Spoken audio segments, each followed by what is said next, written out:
ఓం గం గణపతయే నమః. ఓం శ్రీమాత్రే నమః. ఓం శ్రీ గురుభ్యో నమః. హరి ఓం. ఆపదామపహర్తారం దాతారం సర్వసంపదాం లోకాభిరామం శ్రీరామం భూయో భూయో నమామ్యహం. నీలాంజన సమాభాసం రవిపుత్రం యమాగ్రజం ఛాయా మార్తాండ సంభూతం తం నమామి శనేశ్చరం. ఓం ధరణీగర్భసంభూతం విద్యుత్కాంతి సమప్రభం కుమారం శక్తిహస్తం తం మంగళం ప్రణమామ్యహం. ఓం హనుమద్దేవతాయే నమః. శనిచరగ్రహదేవతాయే నమః. మంగళకర కుజగ్రహాయ నమః. వీక్షించేటటువంటి ప్రేక్షకులందరికీ కూడా ముఖ్యంగా ఈ యొక్క కాలచక్రంలో గ్రహాలు సూర్యుడి చుట్టూ పరిభ్రమిస్తూ సూర్యుడి యొక్క శక్తికి దూరంగా ఉండటం వలన వక్రిస్తూ ఉంటాయి. అందులో ముఖ్యంగా చాలా దూరంగా సూర్యుడికి చాలా దూరంగా ఉంటూ నిదానంగా నడుస్తూ ఇచ్చేటటువంటి ఫలితాలు కూడా స్థిరత్వంగా ఇస్తూ ప్రతి జీవి యొక్క కర్మ ఫలితాలను తన యొక్క శాసనం ద్వారా నిర్మాణం చేస్తూ ఈ జీవి ఈ విధంగా అనుభవించాలి, పూర్వజన్మ ఫలితాలని ఈ జన్మలో 100% ప్యూరిటీగా ఎటువంటి లోపాయకారత్వం లేకుండా భగవంతుడు పరమేశ్వరుడు ఆ గ్రహానికి ఏ పనైతే అప్పచెప్పాడో ప్రణాళికాబద్ధంగా క్రమశిక్షణకి మారుపేరు లేకుండా, అంటే క్రమశిక్షణే తన యొక్క ధ్యేయంగా ప్రతి కర్మని కూడా ఫలిత రూపకంగా ముఖ్యంగా బుద్ధిని చేతనత్వాన్ని ఆలోచన ద్వారా తాము చేసేటటువంటి ఆ యొక్క కార్యక్రమాలని శుభము అశుభముగా మార్చేటటువంటి శక్తి ఉన్నటువంటి గ్రహము శనిగ్రహము. మరి గ్రహాలన్నిటిల్లో కూడా ఈయన మందగమనుడు అంటారు. చాలా నిదానంగా పరిభ్రమిస్తూ ఉంటాడు.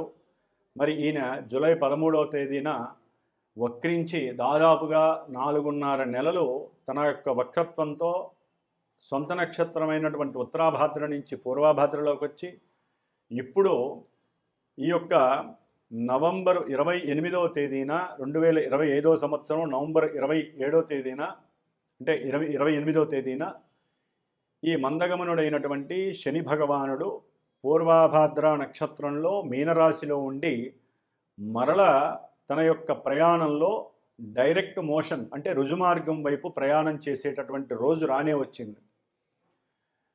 కాబట్టి మన యొక్క జన్మకుండలి ప్రకారము రాశి కుండలిలో ఉన్నటువంటి మేషాది మీనరాశి పర్యంతము 12వ భావమైనటువంటి మరి ఈ యొక్క మీనరాశిలో జలరాశిలో ఈ యొక్క శని భగవానుడు నిదానంగా మరలా తన యొక్క ప్రయాణాన్ని ముందుకు జరుపుతూ తను ఇచ్చేటటువంటి ఫలితాలు ముఖ్యంగా వృషభ రాశి మీద 3వ దృష్టి చేత వృషభ రాశి మీద, 7వ దృష్టి చేత కన్యా రాశి మీద, 10వ దృష్టి చేత ధనుస్సు రాశి మీద తన యొక్క దృష్టి చేతనే ఈ యొక్క రాశుల యొక్క ప్రభావాలు కొన్ని రాశుల వారికి ఏ విధంగా ఉంటాయో తెలియజేస్తూ, అలాగే కుంభరాశి, మీనరాశి, మేషరాశి వీరికి మరలా పరిపూర్ణమైనటువంటి ఏలినాటి శని యోగము కలుగుతోంది. అలాగే సింహరాశి వారికి అష్టమ శని ప్రాబల్యము పెరుగుతోంది. ధనస్సు రాశి వారికి అర్ధాష్టమ శని ప్రాబల్యము, కన్యారాశి వారికి సప్తమ స్థానంలో వేధాకారకుడై వేధాస్థానంలో శని యొక్క దృష్టి డైరెక్ట్గా కన్యారాశి మీద పడటం ద్వారా వేధా శని దోషం తగులుతోంది.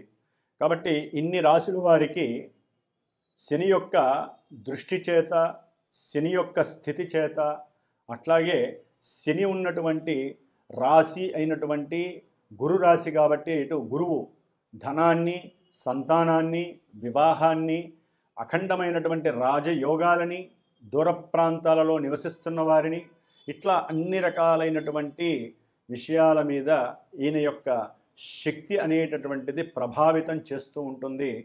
దీనికి తోడు ఈయనకి విరుద్ధమైనటువంటి గ్రహము కుజగ్రహము, శత్రుగ్రహము. మరి ఈ మహానుభావుడు ఇప్పటి వరకు తన యొక్క సొంత రాశిలో ఉండి అనురాధ నక్షత్రంలో ఉండే చాలా ఘోరాలు చేశాడు. ఒక పక్క రోడ్డు ప్రమాదాల, అగ్ని ప్రమాదాల, వాయు ప్రమాదాల, అట్లాగే ఎన్నో రకాలైనటువంటి ఆపదలని, యుద్ధాలని, యుద్ధ మేఘాలని, ఎన్నో రకాలుగా అస్త్రశస్త్రాలని యూజ్ చేసేటటువంటి ఉపయోగించే పరిస్థితిని తెచ్చాడు మహానుభావుడు కుజుడు. కాబట్టి ఈ కుజగ్రహము మహా ఆవేశమైనటువంటి, ఆలోచన రాహిత్యమైనటువంటి, అన్నిటిలో నేనే ముందు అనేటటువంటి చేతనత్వము కలిగినటువంటి, దూకుడు స్వభావం కలిగినటువంటి, అనుకున్న వెంటనే ఫాస్ట్గా చేసేటటువంటి గ్రహము ఈ కుజగ్రహము. ఈయన మిత్రరాశి అయినటువంటి అదే ధనుస్సు రాశిలోకి వస్తున్నాడు. అంటే గురుగ్రహ పాలితమైనటువంటి మీనరాశి మరియు ధనుస్సు రాశి రెండింటికి ఆధిపత్యము గురుగ్రహము. ఈ గురుగ్రహము మొన్ననే వక్రించి మిథున రాశిలో శత్రుక్షేత్రంలో ఉన్నాడు. అంటే రెండు పాపగ్రహాలు ఒక శత్రుక్షేత్రంలో ఉండి గురుడు వీక్గా ఉన్నట్టు మనకి లెక్కించుకోవాలి. గురుడు చాలా బలహీనంగా ఉన్నాడు దాదాపుగా మే వరకు కూడా. మరి ఈ గురుగ్రహ బలం లేకపోవటం వలన ఈ కుజగ్రహము, శనిగ్రహము ఈ రెండు గ్రహాలు దృష్టి అపారంగా ఉంది. శని యొక్క దృష్టి ఇందాక చెప్పుకున్నట్టుగా ధనస్సు రాశిలో ఉన్నటువంటి కుజుడు మీద డిసెంబర్ 7వ తేదీన కుజుడు ధనస్సు రాశిలోకి అడుగు పెడుతున్నాడు.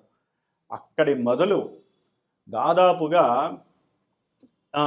ఈ యొక్క కుజుడు జనవరి 11న ఉత్తరాషాఢ నక్షత్రంలో, అంటే జనవరి 15 వరకు కూడా ధనస్సు రాశిలో ఉండి శని యొక్క దృష్టి చేత, కుజుడు 4వ దృష్టి చేత శనిని చూడబడుతూ గురువు వక్రించి చూస్తున్నప్పటికీ ఆ కుజుడు యొక్క ఆవేశాన్ని నిలుపుదల చేసేటటువంటి శక్తి లేనటువంటి వాడు గురుగ్రహము. కాబట్టి శని యొక్క దృష్టి కుజుడి మీద, కుజుడు యొక్క దృష్టి శని మీద ఉండటం అనేటటువంటిది ఒక అయోగ్యకరమైనటువంటి, బాధాకరమైనటువంటి, ప్రపంచానికి, మన విశ్వానికి, అట్లాగే కొన్ని రాసుల వారికి, ముఖ్యంగా కుజ నక్షత్రాలు, అట్లాగే కుజరాశులు, మేష వృశ్చిక రాశులకి, అట్లాగే శని రాశులైనటువంటి మకరము కుంభరాశుల వారికి, అలాగే కుజుడు యొక్క నక్షత్రాలైనటువంటి మృగశిర నక్షత్రము, చిత్తా నక్షత్రము, ధనిష్ఠా నక్షత్రము, ఈ నక్షత్రాల వారికి, శని నక్షత్రాలైనటువంటి పుష్యమి నక్షత్రము, అట్లాగే అనురాధ నక్షత్రము, ఉత్తరాభద్ర నక్షత్రము, ఇవి శని నక్షత్రాలు. ఈ నక్షత్రాల వారు ఈ రాశులకు సంబంధించినటువంటి ఆధిపత్యం కలిగినటువంటి వారు, అట్లాగే కుజ మహర్దశ అంతర్దశలు నడుస్తున్నవారు, శని మహర్దశ అంతర్దశలు నడుస్తున్నటువంటి వారు తగు జాగ్రత్తలు వహించాల్సింది సుమా. ఎందుకంటే ఈ కుజ దృష్టి శని మీద, శని యొక్క దృష్టి కుజుడి మీద అపారమైనటువంటి దోషాలను కలుగు చేస్తున్నాయి. ప్రపంచానికి పీడ కలుగుతున్నట్టుగా మనం భావించాలి. ఎందుకంటే మన రాశులకి మన యొక్క జన్మజాతకంలో ఉన్నటువంటి దశలు, అంతర్దశలు యోగిస్తే ఇవి కొంతవరకు మనల్ని టచ్ చేసి వదిలేస్తాయి, అవి మనల్ని కాపాడుతాయి. జన్మజాతకంలో ఈ కుజుడు శని కూడా పాప నక్షత్రాలలో ఉండి పాపస్థానాలకు సంబంధించిన భావాలను కనుక మనకి చూపిస్తే మటుకు ఈ యొక్క గోచార స్థితి, జన్మజాతకంలో మనకు ఉన్నటువంటి కుజ శనుల యొక్క స్థితి కనుక ఆటలాడుకుంటే అట్టడుకు వెళ్ళేటటువంటి పరిస్థితి. ఆరోగ్యం, ఎందుకంటే వీరు ఈ ఇద్దరు గ్రహాలు కూడా దీర్ఘకాలిక అనారోగ్య బాధలని సూచించేటటువంటి గ్రహాలు, యుద్ధాలని, యుద్ధ వాతావరణాన్ని కలుగు చేసేటటువంటి వాళ్ళు, ఎటువంటి విషయాన్నైనా ఎడబాటు చేసి విడదీసేవాళ్ళు, ముఖ్యంగా భార్యాభర్తల మధ్య విడదీసేటటువంటి పరిస్థితి కలుగుతుంది ఈ యొక్క దృష్టి భేదము. అట్లాగే అప్పుల బాధలు ఎక్కువ అవుతాయి. శత్రువులు, పరాయ దేశస్థులు కావచ్చు, మన జాతకరీత్యా చూస్తే కనుక మా గోచారంలో కొన్ని రాశుల వారికి అయిన వాళ్ళు, లేకపోతే పెద్దవాళ్ళు, లేకపోతే సంతానము, ఇట్లా ఎన్నో రకాల సంబంధాల వాళ్ళు శత్రువులై మనకి శత్రు వృద్ధి కలుగుతుంది.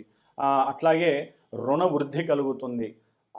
అవసరం లేనటువంటి అనారోగ్యాలు ప్రబలే అవకాశం ఉంటుంది. ఈయన అగ్నిరాశి తత్వంలో, అగ్నిరాశిలో ఉండి అగ్నితత్వపు గ్రహమై మరి జలతత్వములో ఉన్నటువంటి భూతత్వ వాయుతత్వకారకుడైనటువంటి శనిని చూడటం అనేది కొంత అగ్ని మరియు జలతత్వపరమైనటువంటి ఎన్నో ప్రమాదాలు జరగడానికి అవకాశం ఉంది.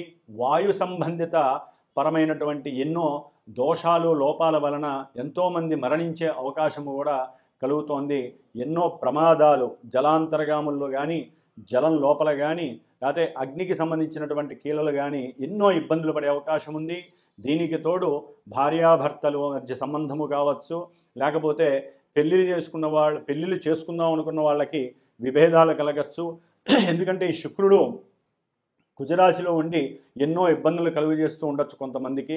ముఖ్యంగా డిసెంబర్ 21 నుంచి జనవరి 10 వరకు కూడా కుజుడు, శుక్రుడు, శని ఈ 3 గ్రహాలు కూడా, అంటే దాదాపుగా డిసెంబర్ 21 నుంచి జనవరి 12 సంక్రాంతి వరకు శని ఈ కుజ శుక్రుల్ని చూడటం, కుజుడు శుక్రుడితో కలవటం వలన భార్యాభర్తల మధ్య సంబంధాలు తెగిపోవటము, ఇబ్బందులు పడటము, లేకపోతే మఠాధిపతులు, పీఠాధిపతులు, ఎన్నో రకాల దేవస్థానాలలో కొన్ని లైంగికకరమైనటువంటి చర్యల వలన ఎంతోమంది పెద్ద పెద్ద వాళ్ళు ఇబ్బందులు పడటము, గురుస్థానంలో ఉన్నటువంటి వాళ్ళకి ఇది దోషప్రదము. అట్లాగే ముఖ్యంగా ప్రయాణాల యందు కుజశుక్రులు మనకి యాంత్రికపరమైనటువంటి దోషాలని, ఎన్నో వాహన ప్రమాదాలని సూచించేవాళ్ళు. శని భగవానుడి యొక్క దృష్టి వలన ఈ కుజ శని శుక్రుల యొక్క దోషము, ఎవరైనా బిల్డింగులు కడుతున్నట్లయితే ఆ బిల్డింగులు కూలిపోవటము, అట్లాగే ఏదైనా బ్రిడ్జిలు కడుతుంటే కనుక, అంటే ఇంటర్నేషనల్గా కానివ్వండి లేకపోతే నేషనల్ వైజ్ కొన్ని ఇబ్బందులు కలగటము, అట్లాగే ఈ యొక్క దృష్టి భేదం వలన భార్యాభర్తల మధ్య విభేదాలు కలగటము, వాహన ప్రమాదాలు జరగటము, అట్లాగే ప్రతి పనిలో ఆలస్యము కావటము జరగడానికి అవకాశం ఉంది. మరి మేషాది రాశి పర్యంతము 12 రాశుల వారికి ఏ రాశుల వారికి ఈ యొక్క గ్రహాల వలన ఏ సమస్యలు కలుగుతాయి, అట్లాగే వీటికి ముఖ్యంగా ప్రతి ఒక్కరూ సంక్రాంతి వరకు కూడా హనుమత్ ఉపాసన చేసుకోండి. అంటే మానసికంగా కావచ్చు, దీక్షాపరంగా కావచ్చు, మానసికంగా హనుమంతుడికి సంబంధించిన హనుమాన్ చాలీసా చదవండి. అట్లాగే కుజ శనిగ్రహాలకి సంబంధించినటువంటి ఇందాక నేను చెప్పిన స్తోత్రాలని దాదాపుగా 7 సార్లు 19 సార్లు రోజు చదవండి. కొంతమంది జాతకాలలో, జన్మజాతకాలలో ఎన్నో రకాల సమస్యలు గనక అనుభవిస్తూ శత్రు రోగ రుణపరంగా అనుభవించిన ప్రమాదాలు జరుగుతున్నా మాలాంటి గురువులని ఆశ్రయించి వారి యొక్క జన్మ పత్రికని, వారి యొక్క జన్మ సమయాన్ని ఇచ్చి వారి జాతకంలో కలుగుతున్నటువంటి ఆ దశలు అంతర్దశలు ఏంటో తెలుసుకుంటూ, గోచారంలో ఈ సమస్యలు ఎందుకు వస్తున్నాయో తెలుసుకొని వాటికి సంబంధించిన ప్రత్యేకమైనటువంటి దోష పరిహారాల్ని ఆచరించుకొని, అది జపరూపేణ, లింగరూపేణ అభిషేకము, లేదా హోమరూపేణ, దానరూపేణ, ఏదో రూపకంగా ప్రదక్షిణాలు దేవాలయంలో కావచ్చు, గురువులకి దాన ధర్మాదుల పరంగా కావచ్చు, హనుమంతుడికి అర్చనల ద్వారా కావచ్చు, హనుమత్ వ్రతం ద్వారా కావచ్చు, ఏదో రూపకంగా హనుమంతుల వారిని ఎక్కువగా ఆరాధించాలి. అట్లాగే కుజశనుల శాంత్యర్థమై అందరూ కూడా ఈ యొక్క కుజశనులకి సంబంధించిన స్తోత్రపారాయణ రోజు చేయండి. దానికి తోడుగా హనుమంతుడికి సంబంధించినటువంటి హోమాన్ని చేయటం చాలా విశేషము. ఇట్లా జాతకరీత్యా ఏదైనా ఉంటే గనక తప్పకుండా సంప్రదించి దానికి తగ్గ పరిష్కారాలు ఆచరించుకొని మీ జన్మజాతకరీత్యా గోచారంలో కలిగేటటువంటి దుస్సంఘటనలు కావచ్చు, ఎన్నో రకాలైనటువంటి ఇబ్బందుల్ని కావచ్చు తొలగించుకోవడానికి మీ ప్రయత్నం మీరు చేయవలసిందిగా అనుకుంటూ, ఈ యొక్క మేషాది ద్వాదశి రాశి పర్యంతము ఈ జనవరి 14 వరకు కుజశనుల యొక్క ప్రభావము ఏ రాశుల వారికి ఏ విధంగా ఉంటుందో తెలుసుకుందాం. ఓం ఆంజనేయాయ నమః.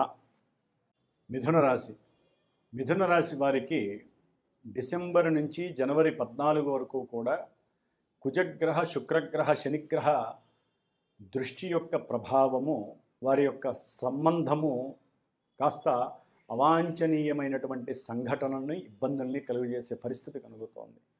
ఎందుకంటే మిథున రాశికి షష్ఠమ లాభాధిపతి అయినటువంటి కుజుడు సప్తమంలో ఉండి డిసెంబర్ 7 నుంచి కూడా ధనస్సు రాశిలో ఉండి వీరి యొక్క రాశిని చూడటం అనేటటువంటిది కొంత అనారోగ్య సూచనలని, అట్లాగే ప్రయాణాల యందు, దూర ప్రయాణాలు కావచ్చు, దగ్గర ప్రయాణాల యందు కొంత విఘాతాలని, ఇబ్బందులని, ప్రమాదాలని సూచించే పరిస్థితి కలుగుతోంది. అట్లాగే శని భగవానుడు మరి ఆయన రుజుమార్గంలో 10వ స్థానం కర్మస్థానంలో ఉండటం, వృత్తి ఉద్యోగ వ్యాపార విషయాలలో కొన్ని వెసులుబాటులు సడలింపు జరిగి వాటిల్లో మార్పులు చేర్పులు జరగటము, పెట్టుబడి పెట్టినటువంటి దానికన్నా లాభము రాకపోగా నష్టాలు వాటిల్లటము, దాని ద్వారా ఆర్థిక సంక్షోభము మిథున రాశి వారికి కలగటము, ఈ యొక్క ప్రభావము 45 రోజులు జరుగుతోంది. దాదాపుగా 45 రోజులు 47 రోజులు జరుగుతోంది.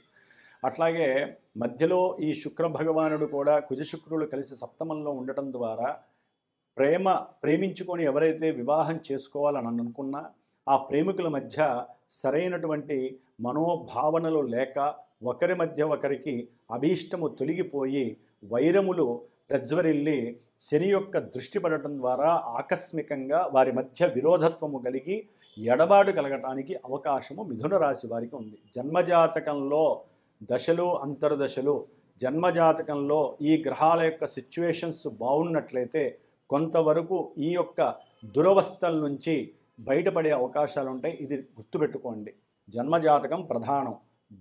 కాకపోతే ఈ యొక్క కుజ శని శుక్రుల యొక్క ఈ దృష్టి ప్రభావము కలయిక ప్రభావం మాత్రము ఎవరికి తప్పించలేదు. ఎందుకంటే కుజుడు శుక్రుడు వీరిద్దరూ సప్తమంలో ఉండకూడదు. మిథున రాశికి శుక్రుడు ఉండటం ద్వారా భార్యాద్వేషము, అట్లాగే షేర్స్ అండ్ సెన్సెక్స్ల్లో విపరీతమైనటువంటి నష్టాలు పడటము, చేసే వృత్తిలో గుర్తింపు నశించటము, చేసినటువంటి దానికి సరైన ఫలితము లభించకపోవటము, క్రోధము ఆవేశము వలన రక్త సంబంధిత విషయాలలో హార్మోన్స్ ఇన్బ్యాలెన్సింగ్ అవటం ద్వారా అనారోగ్య చర్యలు, భార్యాభర్తల మధ్య ఎన్నో రకాలైనటువంటి అవసరం లేని కుటుంబ సంబంధ బాంధవ్యాల గురించి మాట్లాడుకోవడం ద్వారా వీరికి ఎన్నో రకాలైనటువంటి మనస్పర్ధలు కలిగి శని యొక్క దృష్టి వలన అది ఘాతము చెందటానికి అవకాశం ఉంది. అట్లాగే దూర ప్రయాణాలు, ఏదైనా వృత్తిరీత్యా వీరికి కాస్త దూరంగా అతి కష్టం మీద వీరు చెప్పినా ఆ యొక్క పైన ఉద్యోగులు ఒప్పుకోక వీరికి దూరంగా ప్రమోషన్స్ కావచ్చు, లేకపోతే ఉద్యోగంలోంచి తీసేసేటటువంటి పరిస్థితులు కావచ్చు, మిథున రాశి వారికి చాలా క్లిష్టమైనటువంటి పరిస్థితి కలుగుతోంది. ముఖ్యంగా విద్యార్థులు ఈ విద్యాస్థానం మీద మరి మహానుభావుడు శని యొక్క దృష్టి పడుతోంది. దాని ద్వారా ఉద్యోగంలో అంటే చదువుకునేటటువంటి విద్యార్థులకి అనారోగ్యాలు ప్రబలటము, లేకపోతే ఏదైనా శారీరక సంబంధిత విషయాలలో కొంత అనారోగ్య సూచనల వలన స్కూల్స్కి కాలేజీలకి సవ్యంగా వెళ్ళలేకపోవటము, ఎన్నో రకాలైనటువంటి కష్ట నష్టాల ద్వారా, లేకపోతే వీరు వెళ్తున్నటువంటి ప్రయాణాల విషయంలో కొంత ఇబ్బందులు కలగటం ద్వారా వీరు చదువుకునేటటువంటి చదువుకి ఇబ్బందులు, విఘ్నాలు, విఘాతాలు కలగటము, ఎవరైనా సరే తల్లి యొక్క ఆరోగ్యము అనేటటువంటి కొంత క్షీణింపడము, లేకపోతే ఉన్నట్టుండి అకస్మాత్తుగా తల్లి యొక్క దీర్ఘకాలిక అనారోగ్య విషయంలో కొంత ఎదుగుదల కనిపించి హాస్పిటల్స్కి వెళ్ళటము, ఇట్లాంటి ఎన్నో రకాలైనటువంటి ఇబ్బందులు, ఆర్థిక సంక్షోభము, వ్యాపారంలో కష్ట నష్టాలు ఇవన్నీ కలగటానికి ఈ యొక్క సంబంధము కొంత ఘోరాన్ని కలుగజేసేటటువంటి పరిస్థితి కలుగుతోంది. షేర్స్ కానీ సెన్సెక్స్ ఆర్థికపరమైన విషయాలు, కుటుంబపరమైన విషయాలు, ఇట్లా భార్యాభర్తలకు సంబంధించిన విషయాలలో ఎన్నో అంటే ఆ అప్పులు తీసుకొని వారికి సరిగ్గా ఇవ్వలేకపోయినటువంటి పరిస్థితుల్లో వారు మీ మీద కేసులు పెట్టడము, దాని ద్వారా మీకు కొంత జైళ్లకు కూడా వెళ్ళడానికి అవకాశము కలుగుతోంది. కొన్ని ప్రయాణ ప్రమాదాలు కూడా సూచిస్తున్నాయి. కొంచెం జాగ్రత్తగా ఉండాలి. ముఖ్యంగా కుటుంబంలో మీరు గనక భార్యాభర్తలు సరిగ్గా మాట్లాడుకోకపోతే అది ఎన్నో రకాలైనటువంటి సౌఖ్యహీనత్వాన్ని కలుగజేసే పరిస్థితి కలుగుతోంది. కాబట్టి విద్యార్థులు కావచ్చు, ఉద్యోగస్తులు కావచ్చు, వ్యాపారస్తులు కావచ్చు, భాగస్వాములు కావచ్చు, భార్యాభర్తలు కావచ్చు, ప్రేమికులు కావచ్చు, ధనానికి సంబంధించిన ఏ ఇష్యూ కావచ్చు, లేదా వాహనపరమైనటువంటి విషయాలలో దూర ప్రయాణాలకు వెళ్ళాలి, అఖండమైనటువంటి పెద్ద చదువులకి అనుకుంటే మటుకు ఇది కొంత ఇబ్బందిగా కనిపిస్తోంది. మీరు ప్రయత్నాలు చేసినా అవి జరగకపోవచ్చు అనేటటువంటి ఉద్దేశాన్ని కనిపిస్తున్నాయి. కాబట్టి హనుమంతుడి ఉపాసన చేయండి, సుబ్రహ్మణ్య అనుగ్రహాన్ని పొందండి. అట్లాగే వీరిద్దరికీ సంబంధించినటువంటి స్తోత్రం కుజ శనిగ్రహ స్తోత్రాలు ఎక్కువగా చదవండి. ఏదైనా ప్రాబ్లమ్స్ వచ్చినప్పుడు దాన్ని ఎవరికి వారు చక్కగా కూర్చొని పరిష్కారం చేసుకొని ఈ దైవశక్తిని మూటగట్టుకొని మానసిక శక్తి ద్వారా మాత్రమే వాటిని ఇచ్చేసుకోండి. జన్మతః ఏదైనా దోషాలుంటే జాతకరీత్యా అవి కొంతవరకు మిమ్మల్ని బయటపడేసే అవకాశం ఉంటుంది. దోషాలకి తగ్గ పరిహారాలు చేయించుకుంటేనే మీకు ఆ యొక్క పరిస్థితులు ఎదురవుతాయి. కానీ ఏదో జాతకాలు చెప్పించుకోవటము, వినటము, లేకపోతే ఈ రాశిచక్ర ఫలితాలను తెలుసుకోవడం ద్వారా ఎటువంటి ప్రయోజనము లేదు. ప్రతి రోగానికి ప్రతి మందు తీసుకుంటేనే తగ్గుతున్నట్లుగా మనకి ఒక ఆలోచన కలిగింది అంటే మనకి ఒక జ్యోతిష్కుడిని కలవాలి, మన జాతకం గురించి చెప్పించుకోవాలి అంటే అది మీకు కలిగిన ఆలోచన కాదు. చంద్రుడి ద్వారా ఏదో మనకి నెగిటివ్గా ఉన్నటువంటి గ్రహం మనల్ని ఆ గురువు దగ్గరికి చేరుస్తుంది. కాబట్టి గురువు చెప్పినటువంటి పరిహారాలని ఆచరించడం ద్వారా డబ్బుని కోల్పోయినా మన జీవితంలో ఉన్నటువంటి ఈవెంట్స్ని కాపాడుకునే పరిస్థితి కలుగుతుంది. కాబట్టి మిథున రాశి వారు కొంచెం జాగ్రత్తగా ఉండండి, ఆరోగ్యంగా ఉండండి. అందరితో కలుపుగోలుగా జాగ్రత్తగా సంభాషిస్తూ జీవితాన్ని ఈ 45 రోజులు సాఫీగా ప్రయాణాన్ని ఆచరించండి. ఓం హనుమద్దేవతాయే నమో నమః.